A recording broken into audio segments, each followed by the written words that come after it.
What is going on, guys? In today's video I will show you the best Ice Strike Monk build in Path of Exile 2. So in this guide I will give you a quick overview of the setup, then I will explain what skill gems and upgrades should you focus on. Then as well we'll see what is the best gear and how to get it for both the mid game and end game. And then finally we will go over the passive tree, attributes, your skill rotations, and even what Atlas passive should you use, so we would be able to get the highest damage possible and much more. If you are looking for this build on the website, then click my link in this video's description or the pinned comment. This setup's main focus is to lock down your enemies with quick freezes that last a long time. Even bosses are vulnerable to being frozen, and we can just lay down insane amount of DPS while they're stuck doing no damage. Your main gameplay loop will revolve around using the Ice Strike to close the gap between the enemies. Then drop the Tempest Belt to help you do more damage, and then activate your Charged Staff, Ice Strike, and the Shattering Palm. If you're looking for the most powerful monk build that freezes and builds upon insane attack speed and cold damage, then this is the one for you. So let me show you the build, and for the main class I have chosen to go with the monk, and our ascendancy is the invoker. Then for the first skill we have the Ice Strike with support gems such as the Cold Infusion, Martial Tempo, Crescendo, Primal, Armament, and Inspiration. Then second we got the Shattering Palm with Execute, Blind, and the Ice Bite.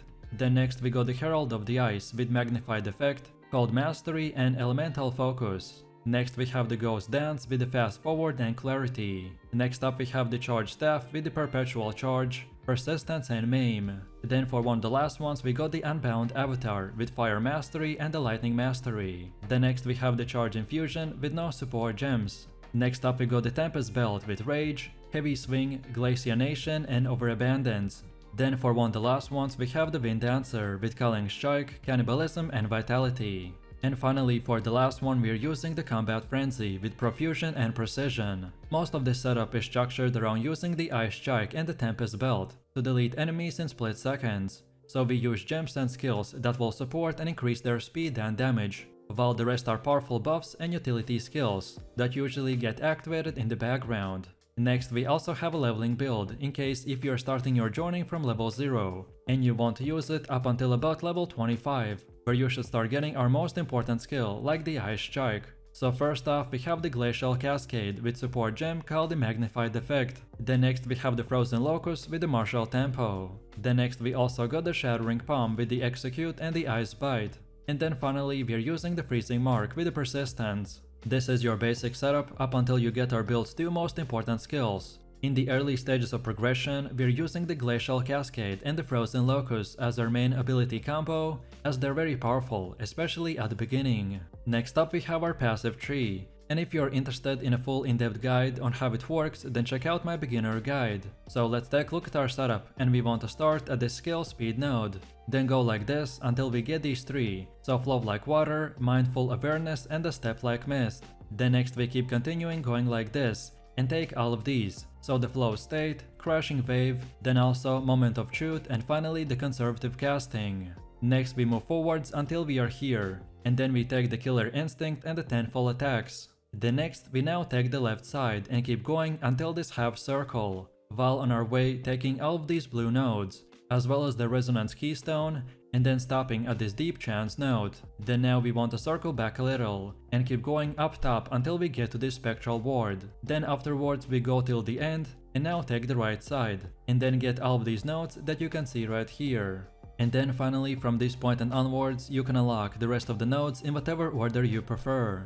All of these nodes that we got are very useful, but the ones I mentioned have the top priority, as they're the most important ones to acquire early on in the game, to make our build functional, and then in the late game to make it even more powerful. Also, as far as attributes go, you just simply want to fulfill your attribute requirements for the gear and skill gems, and then after that spend the rest of your leftover attributes into more intelligence. And then now let's go all the way to the middle again, and for ascendancy build this is what we have. So at the beginning you want to unlock the Lead Me Through the Grace, then second get and Protect Me from Harm, then third we want to get I Am the Blizzard, and then finally for the last one we want an I Shall Rage.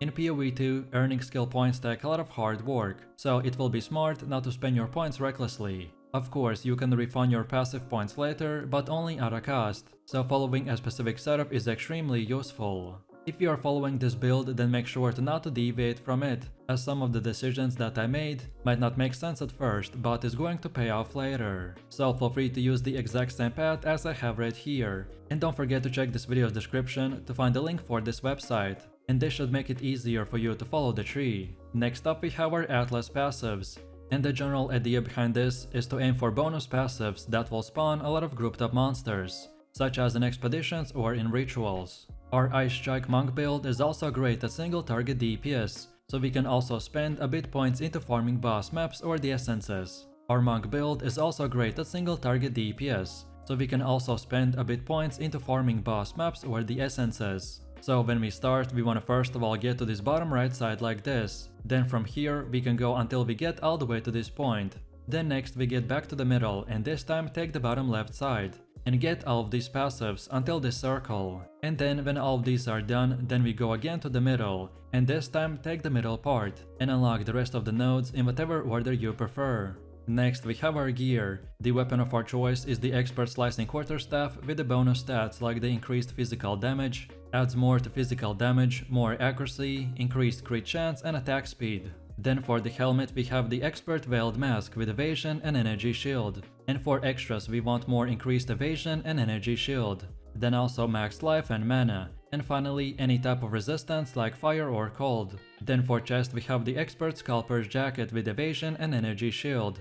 And for more we want evasion rating, max energy shield, reduced attribute requirements and chaos resistance. Then for the belt we have the utility belt with 20% quicker flask recovery. And for bonus stats we want max life, cold and lightning resistance. Then for the gloves we got the advanced spiral warp with max life, evasion and energy shield, increased attack speed and fire and cold resistance. Then for boots we're using the Expert Frayed Shoes with evasion and energy shield. And for more we for sure want the increased movement speed, then also max life and mana, and if possible then lightning resistance. Then for our first and second ring we got the same one, so we are going with the Amethyst ring, as its base stat gives chaos resistance, and as chaos resistance is not that easy to get, so this is the best place to get free resistance. And then for more we want accuracy, more dexterity and more intelligence. And then finally for amulet we got the Azure Amulet with increased mana regen, and for more we need accuracy, plus more levels to all spell skills and cold or lightning resistance.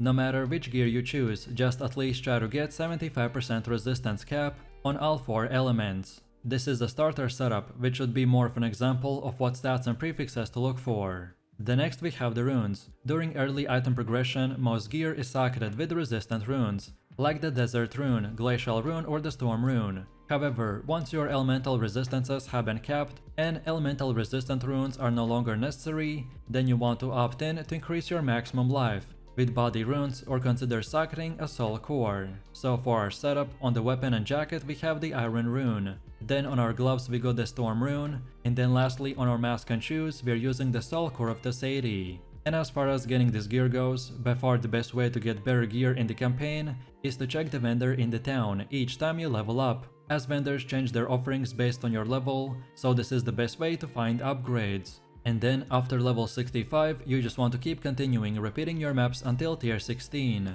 And again, for more in-depth tutorials, check out my gearing guide video. Then on top of this, we need to quickly look into the charms. Charms are incredibly useful, as by having the right one equipped at the right time can save you from dying. If you are struggling with certain bosses, then look into what damage type they are using, and then use that specific charm to increase your resistance. For me personally, I like to use the Amethyst charm for chaos damage, then Stone charm for stuns, and lastly the Ruby charm for fire damage. But as I said, which one you choose will entirely depend on the enemies that you are fighting, so feel free to experiment and mix and match.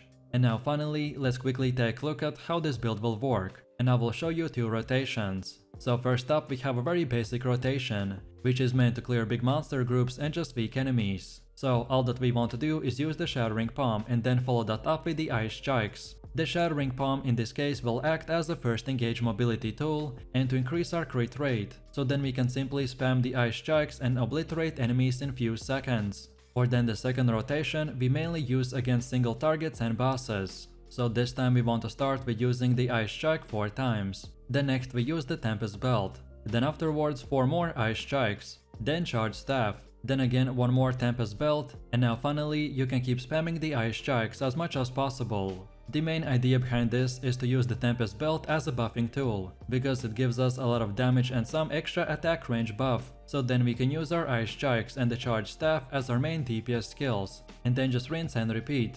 This build is extremely powerful, so no matter what you do, if you build it right, then you will be doing crazy amount of damage numbers. But if you wanted to know the most optimized skill rotation, then here they are. So let me know what you think about this build in the comments below. If you enjoyed this, then you definitely don't want to miss my top 3 best builds video, where I showed even more powerful builds, so click the screen now and I'll see you in the next one.